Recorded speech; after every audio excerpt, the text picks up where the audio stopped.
Kalau kita berbicara masalah upah, tentu harus kita lihat dasar-dasar yang dipakai oleh bangsa ini di dalam menetapkan upah. Misalnya kita bertolak dari Undang-Undang Dasar 45 pasal 27 ayat 2 mengatakan setiap pekerja berhak memperoleh penghasilan yang memenuhi penghidupan yang layak bagi kemanusiaan. Kemudian Undang-Undang Nomor 13 Tahun 2003 juga mengatur bahwa upah minimum sebagai jaring pengaman untuk mencapai kehidupan yang layak. Dari landasan-landasan ini memang harus kita lihat dalam prakteknya bagaimana. Saya melihat bahwa masalah pengupahan sudah lama menjadi masalah yang diperhatikan oleh pemerintah. Waktu saya menjadi Menteri Tenaga Kerja, saya pernah mengeluarkan satu peraturan menteri yang mengatakan bahwa upah minimum wajib dilaksanakan. Karena pada saat itu memang tahun 90-an itu kita lihat masalah upah itu masih sering menjadi perdebatan yang tidak ada akhirnya. Dengan berkembangnya industri kita sekarang, memang kita bisa melihat bahwa pekerja-pekerja yang diserap oleh sektor industri itu juga berkembang. Karena itu potensi akan terjadi konflik antara buruh dengan manajemen memang tidak bisa dihindari.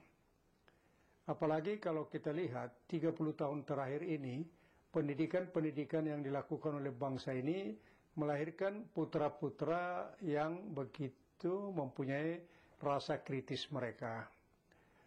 Kemudian mereka juga mempunyai sistem informasi yang baik.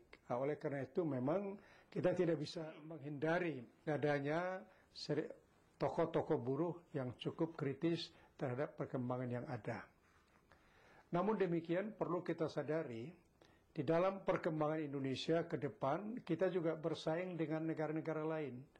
Kalau kita tidak memperbaiki hubungan industrial di negara kita, maka kita tidak bisa menang bersaing dengan negara lain di berbagai sektor industri.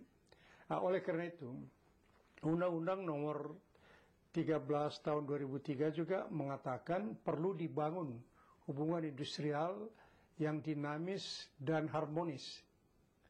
Ini berarti bahwa antara pekerja dengan pihak manajemen itu harus terjalin hubungan industrial yang saling menunjang sedemikian rupa sehingga terdapat hubungan industrial yang dinamis dan harmonis itu. Untuk mencapai hal itu menurut saya diperlukan satu tingkat pendidikan yang sering saya gunakan istilah adalah perlu ada workers education. Melalui workers education maka pihak-pihak manajemen akan memahami kesulitan yang dihadapi oleh para buruh dan pemimpinnya. Demikian juga melalui workers education, buruh juga memahami kesulitan-kesulitan yang dihadapi oleh para investor. Karena mereka juga menggunakan dana yang cukup besar, yang kadangkala dana itu juga dana yang dipinjam, sehingga resiko-resiko yang mereka hadapi juga cukup besar. Mencapai adanya kesamaan berpikir antara pihak manajemen dengan pihak buruh, inilah yang disebut melalui workers education. Dan itu saya sangat mengharapkan sekali di setiap segmen industri, di setiap perusahaan, coba dilakukan workers education. Sehingga dengan demikian antara pekerja dengan pihak-pihak manajemen akan bisa terjalin saling memahami dan saling mengerti. Dengan adanya posisi seperti itu, maka menurut saya konflik industrial itu akan bisa diatasi dan bisa diimplementasikan dengan suatu pendekatan-pendekatan informal melalui pertemuan-pertemuan yang teratur antara pihak manajemen, employer dengan employee atau pihak manajemen dengan labor union. Pertemuan informal di Indonesia itu sangat penting, karena itu lebih bisa menyelesaikan soal daripada rapat-rapat yang dilakukan antara pihak employer dengan employee. Rapat memang akhirnya mengambil keputusan, tapi sebaiknya sebelum mengambil keputusan dilakukan pertemuan-pertemuan informal. Ini menurut saya sangat penting.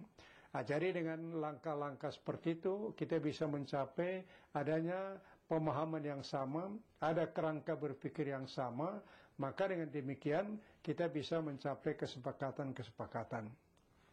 Saya paham betul dari dulu perdebatan antara pihak manajemen dengan pihak buruh, terutama tuntutan buruh selalu mempersoalkan sebenarnya adalah mengenai berapa persen sebenarnya biaya upah daripada seluruh biaya produksi.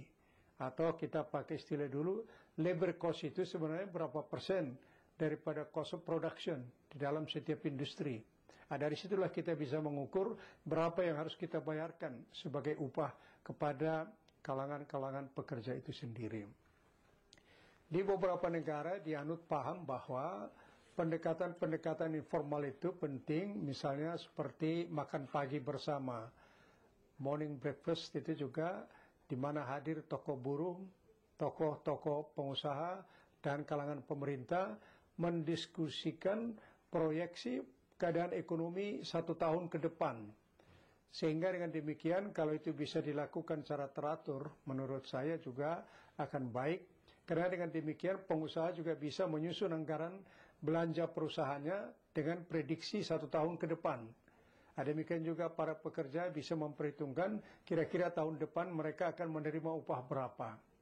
Dalam pengalaman kita selama ini seharusnya dipakai mungkin tingkat inflasi sebagai salah satu ukuran untuk menaikkan atau menyesuaikan upah yang diterima oleh para pekerja. Saya berpengalaman, meskipun saya katakan tadi tingkat inflasi dipakai sebagai ukuran, tapi saya punya pengalaman pernah di PT Multibintang Indonesia setelah krisis tahun 98, di mana inflasi naik sampai 135% lebih kurang kalau saya nggak salah.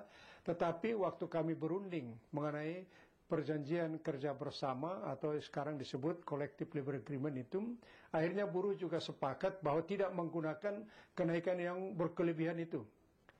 Sehingga mereka minta upahnya tetap dipertahankan seperti apa yang ada dulunya. Jadi di sini kita lihat bahwa kalau dicapai kesepakatan antara pihak manajemen dengan pihak buruh, maka bisa juga mengatasi persoalan-persoalan yang ada. Jadi saya mengatakan tadi salah satu ukuran mungkin kita pakai adalah jauh-jauh dibicarakan kira-kira prediksi kita inflasi tahun depan berapa, sehingga penyesuaian upah itu juga disesuaikan dengan seperti itu. Kalau ini bisa dikembangkan, maka menurut saya juga para pekerja dan manajemen akhirnya bisa mencapai kesepakatan.